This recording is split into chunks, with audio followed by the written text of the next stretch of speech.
যুক্তরাষ্ট্রের সরবরাহকৃত দূরপাল্লার army tactical missile system ATACMS ব্যবহার করে ইউক্রেন প্রথমবারের মতো রাশিয়ার ভূখণ্ডে হামলা চালিয়েছে। রাশিয়ার প্রতিরক্ষা মন্ত্রণালয়ের পক্ষ থেকে মঙ্গলবার ১৯ নভেম্বর এই হামলার তথ্য জানানো হয়েছে, খবর বিবিসির।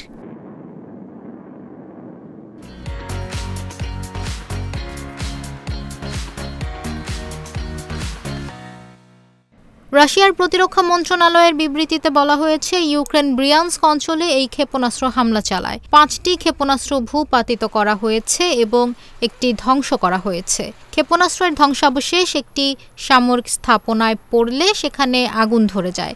দ্রুত সেই আগুন নিয়ন্ত্রণে আনা হয়, তবে এতে কোনো হতাহতের ঘটনা ঘটেনি। যুক্তরাষ্ট্রের ক্ষেপণাস্ত্র দিয়ে হামলার বিষয়টি ইউক্রেনের সংবাদ মাধ্যমেও উঠে এসেছে, তবে ইউক্রেনের সরকার এ বিষয়ে কোনো আনুষ্ঠানিক মন্তব্য করেনি।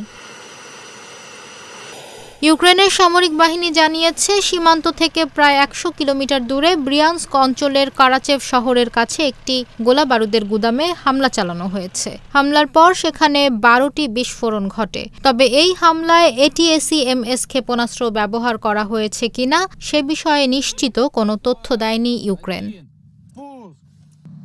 সামরিক সূত্রের বরাতে ইউক্রেনের সংবাদ মাধ্যম বলছে, এই হামলায় যুক্তরাষ্ট্রের সরবরাহকৃত ক্ষেপণাস্ত্র ব্যবহৃত হয়েছে।